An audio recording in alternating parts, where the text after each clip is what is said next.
Assalamualaikum warahmatullahi wabarakatuh. Bagi Anda yang baru pertama bergabung dengan Dewi Nur Malasari Channel, silahkan klik subscribe ya. Terima kasih.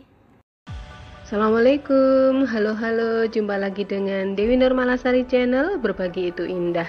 Kali ini akan membahas tentang sifat koligatif larutan bagian pertama, yaitu penurunan tekanan uap. Materi kelas 12 semester ganjil. Kalian sudah siap? Oke. Setelah mempelajari materi berikut, diharapkan kalian mampu menganalisis fenomena sifat koligatif larutan, yaitu penurunan tekanan uap jenuh, kenaikan titik didih, penurunan titik beku, dan tekanan osmosis. Ini adalah kompetensi dasar yang harus kalian capai.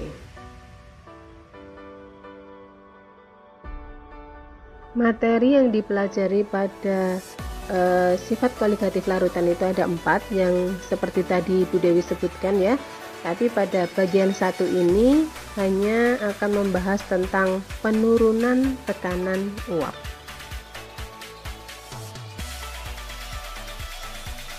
Sebelum masuk pada pembahasan penurunan tekanan uap, Bu Dewi akan sampaikan apa sih sifat koligatif larutan itu.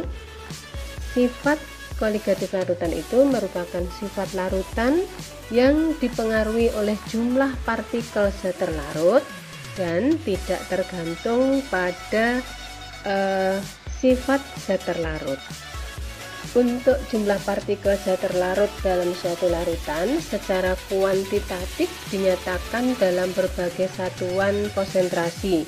Contohnya prosen massa, fraksi mol, kemolaran, dan kemolalan.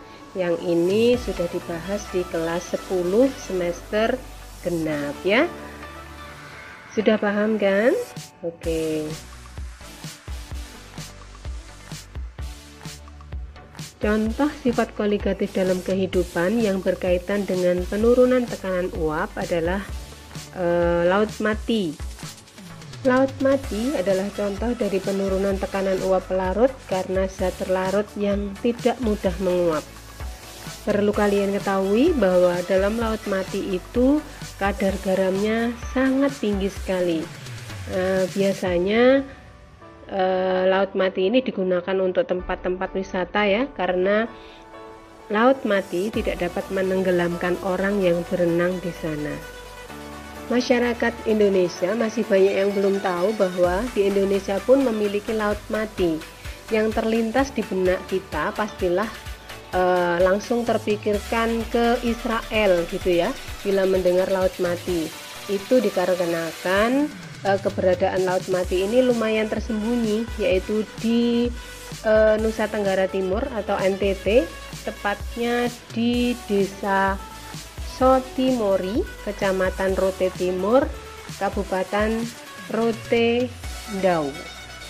Masyarakat setempat menyebutnya dengan nama Laut Mati Sotimori.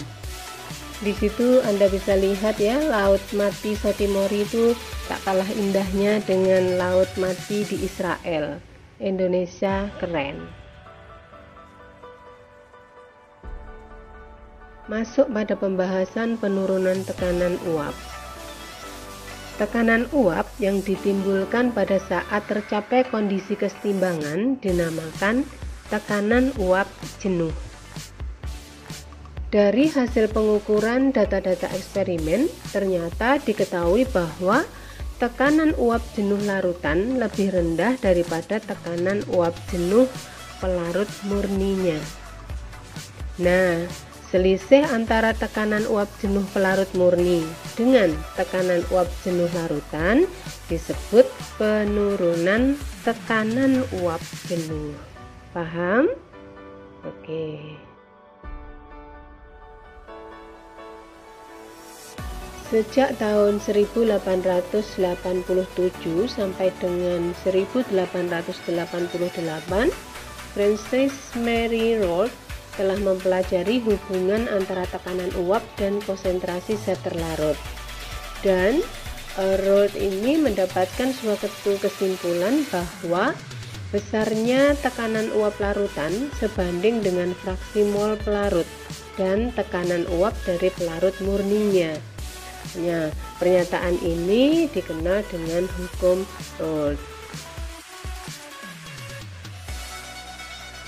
Rumus penurunan tekanan uap menurut Raoult, P sama dengan P0 pelarut kali X pelarut, di mana P adalah tekanan uap larutan, P0 pelarut adalah tekanan uap pelarut murni, kemudian X pelarut, X pel itu adalah fraksi mol zat pelarut.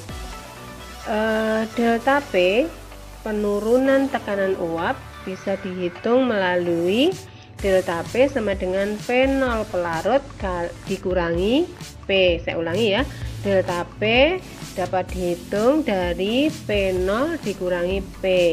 P0 tadi adalah tekanan uap larut murni, sedangkan P adalah tekanan uap larutan, sehingga penurunan tekanan uap itu bisa dihitung dari tekanan uap pelarut murninya dikurangi tekanan uap larutan, yang bisa Anda cermati rumus-rumusnya di monitor ya. Paham? Oke. Penerapan dalam soalnya, contohnya ya, tekanan uap air pada suhu 25 derajat Celcius adalah 23,76 mm Hg. Jika pada suhu yang sama ke dalam 900 ml air ditambah urea yang MR-nya 60, tekanan uap larutan menjadi 22,84 mm Hg. Pertanyaannya, berapakah penurunan tekanan uap larutan tersebut? Dan pertanyaan kedua, berapa fraksi mol zat terlarutnya? Nah, dari soal diketahui bahwa pada suhu 25 derajat Celcius itu P0-nya atau tekanan uap murninya adalah 23,76 mm Hg. Kemudian air yang volume 90 ml ditambah dengan urea yang MR-nya 60, tekanan uap larutannya menjadi 22,84. Jadi P-nya sama dengan 22,84.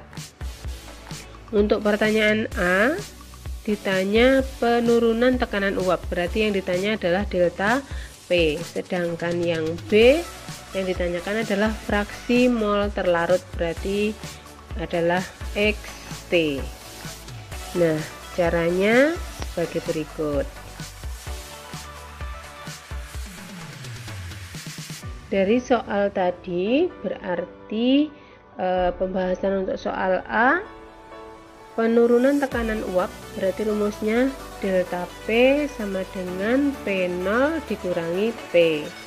Nah, P0 nya tadi adalah 23,76 mm Hg, sedangkan tekanan uap larutan 22,84 mm Hg, sehingga langsung saja dikurangi 23,76 dikurangi 22,84 akan ketemu angka 0,92 mm Hg. Kemudian untuk menjawab pertanyaan yang B, tadi yang ditanyakan adalah fraksi mol zat terlarut ya.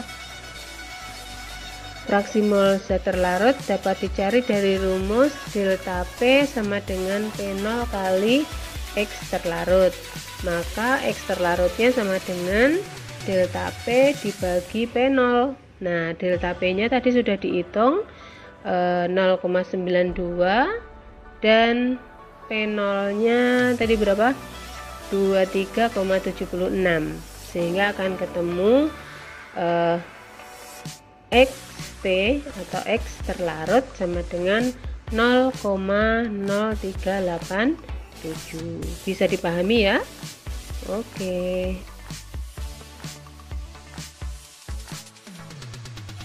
Demikian tadi pembahasan tentang sifat kualitatif larutan bagian pertama, yaitu penurunan tekanan uap.